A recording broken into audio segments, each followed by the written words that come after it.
minutos que nos quedan, ¿cómo viste la CELAC la semana pasada? Hubo mucho de qué comentar.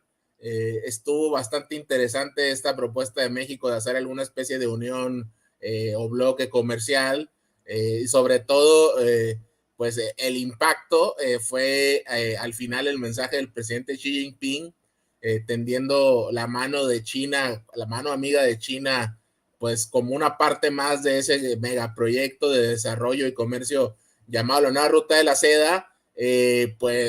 Cómo se vino de imprevisto el presidente de Venezuela, Nicolás Maduro.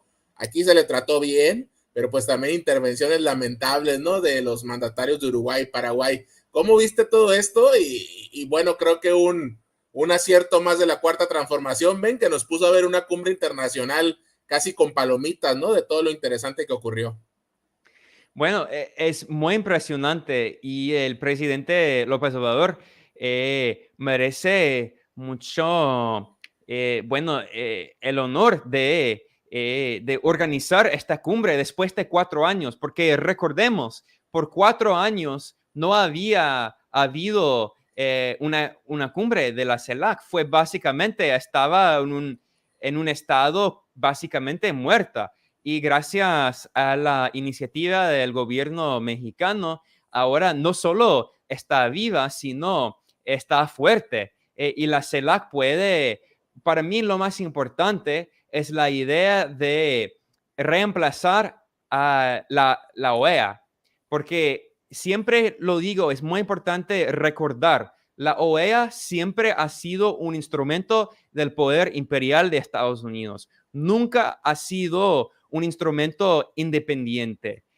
Actúa como si fuera independiente, no es. Solo tenemos que ver la historia de la OEA. La OEA siempre ha sido un instrumento de Estados Unidos, fue creado por Estados Unidos en 1948 en Colombia, al inicio de la Primera Guerra Fría contra la Unión Soviética y los países socialistas. ¿Y qué era? ¿Qué era y qué es la OEA?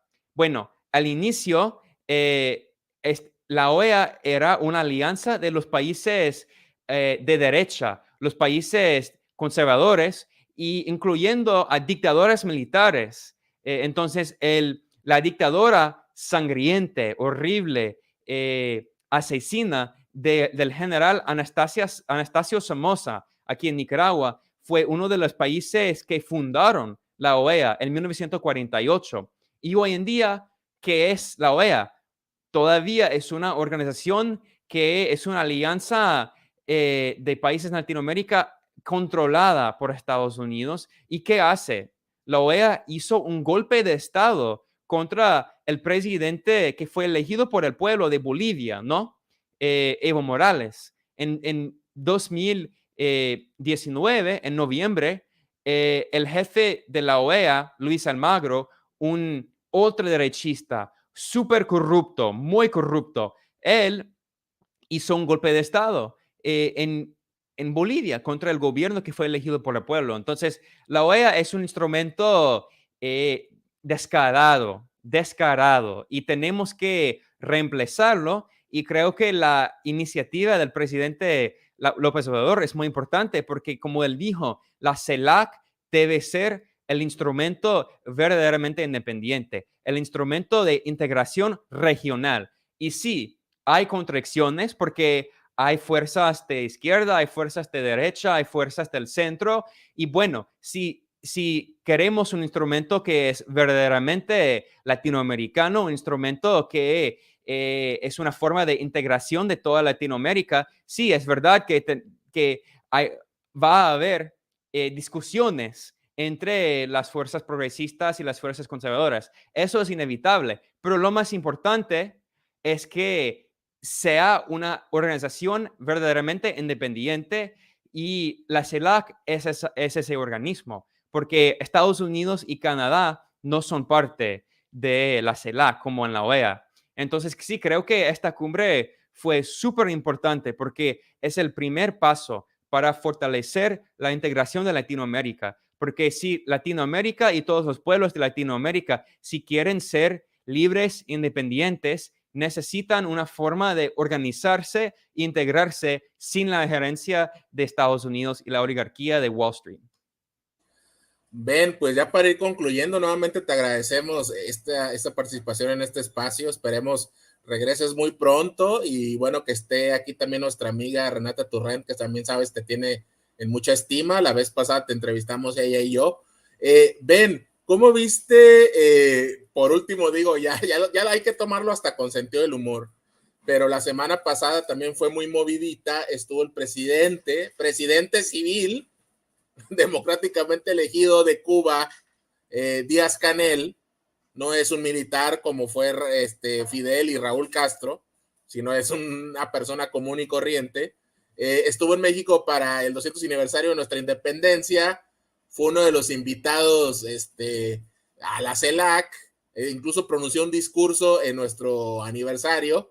Y bueno, ya sabemos que estos Jorge Ramos y unos personajes muy menores aquí de la tuitosfera mexicana y de los medios. Mira, a la izquierda un militar y a la derecha un civil, creo que es muy fácil de distinguir, ¿no?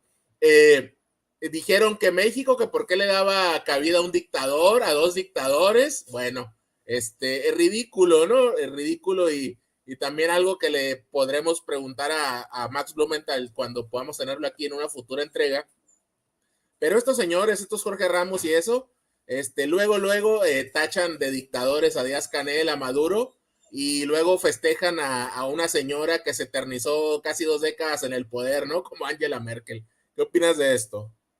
Y no solo Merkel, sino ahora el primer ministro de Canadá está en su tercer mandato, pero no dicen que él es dictador. Estoy hablando de Justin Trudeau, el primer ministro de Canadá. Y bueno, además hay el ejemplo de la dictadora, la ex dictadora de Bolivia.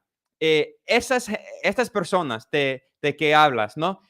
Como Jorge Ramos y los demás de los pasquines de propaganda de los medios comerciales que pertenecen a los millonarios, ellos apoyaban al golpe de Estado en Bolivia contra el gobierno que fue elegido por el pueblo y apoyaban a Janine Áñez, una dictadora, una verdadera dictadora que asesinó, masacró a decenas de manifestantes pacíficos indígenas en Bolivia. Y hoy en día, ¿qué están haciendo? Ellos dicen actualmente que ella es supuestamente presa política porque el sistema judicial en Bolivia tiene un proceso legal contra ella por sus crímenes. Entonces, para mí, eso dice todo.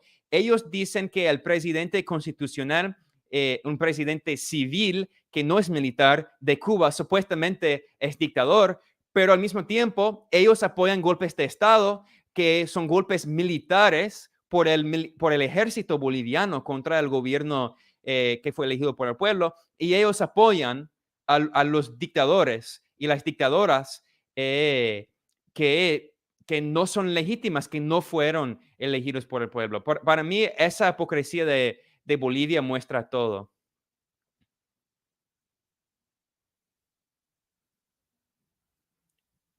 Está silenciado, creo.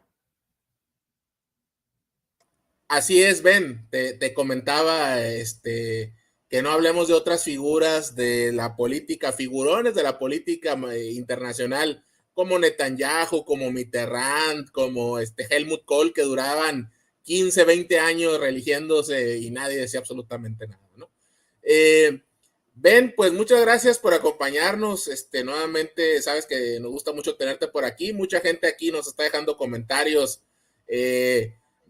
sobre el tema, te mandan felicitaciones, dicen que cada vez aprenden más de política gracias a personas e invitados como tú. Y bueno, pues ese es nuestro pues nuestro gusto, ¿no? Que la gente se informe cada vez más. Dice Reina Martínez,